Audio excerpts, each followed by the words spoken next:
Time now for the markets with Leighton. And Leighton, you say that the export business is looking weak for some sectors. That's right, Artis. We'll tell you about some new projections that are out in a moment. Also ahead in the markets, one economist says corn prices are unlikely to drop below $4. The tight feeder supply is reflected in the new cattle on feed report. And the pork industry is excited about new trade opportunities. The chief economist with American Farm Bureau said this week the corn market is too volatile to make a good prediction right now. But Bob Young does say he doesn't foresee a scenario where corn prices drop below $4 a bushel. Young told Brownfield Ag News corn prices just aren't necessarily going to stay on what he calls the $5.50 to $6.50 plateau. The USDA is saying that the increased supply of corn, soybeans, and wheat outside the United States in the 11-12 marketing year is going to have an adverse impact on our exports. Corn production in the rest of the world is projected to be over 6.5% larger than production of a year ago. Foreign wheat production is expected to be up close to 7%. The smallest foreign increase is projected for beans. USDA says bean production outside the U.S. will rise less than 2% above what it was a year ago. As some of those numbers in the previous story indicate, there is no shortage of wheat supplies expected in the world. Analyst Don Roos of U.S. Commodities says a plentiful forecast has really turned Chicago soft red wheat negative out in the market. I think if you look at it, the wheat, Chicago wheat, soft red wheat, to tell you how negative it really is, we're back to where we were really basically back July of 2010 on the front month. And so we're just struggling. Wheat's running a discount to the corn, 25 cents, almost unheard of. So, as far as the sales, we think when you have 50 to 75 cent rallies, you have to use those as pricing opportunities unless there's something else going on in the world environment that's not going on right now.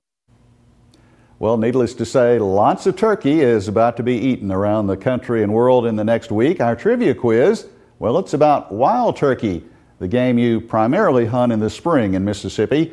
The heaviest wild turkey on record in the state of Mississippi was taken in what county? That's our question. The possible answers: Panola, Claiborne, Amite, or Greene. I'll tell you in a few more minutes. The monthly Cattle on Feed report was released Friday afternoon, November 18th. I talked with Extension Ag economist Dr. John Michael Riley the day before the numbers were actually released to discuss those pre-report estimates that are out. What's the story from the pre-report estimates, John Michael? Looking for cattle on feed November 1 to be about 4% higher than where we were at a year ago.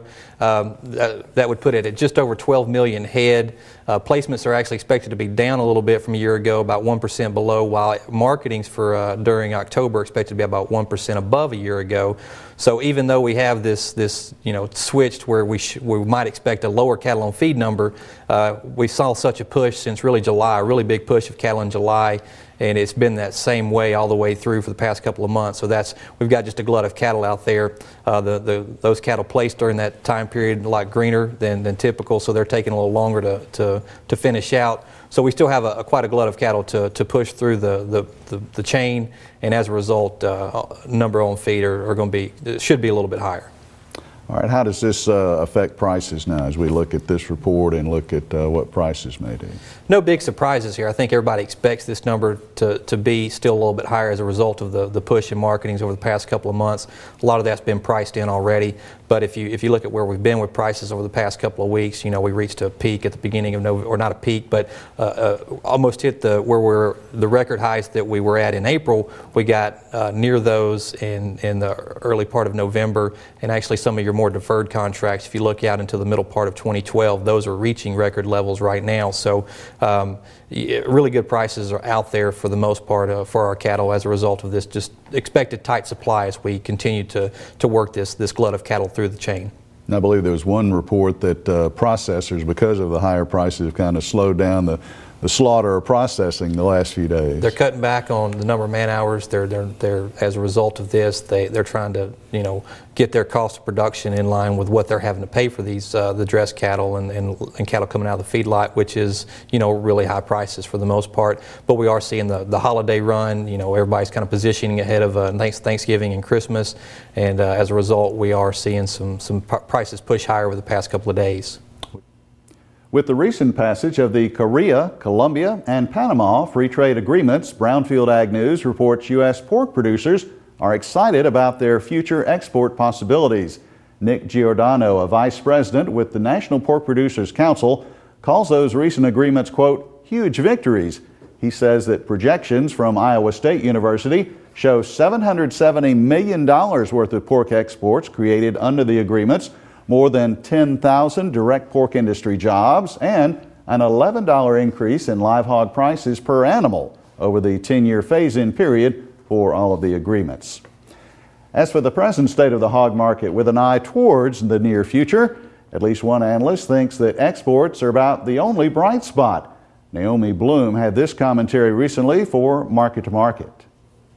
There's not much friendly news happening right now for it other than the export market, but seasonally this is the time of year when supplies are up, and that's weighing on price right now. So I think we'll have to see the washout back down, but overall 80 will hold, I think, strongly, and we'll see the market rally.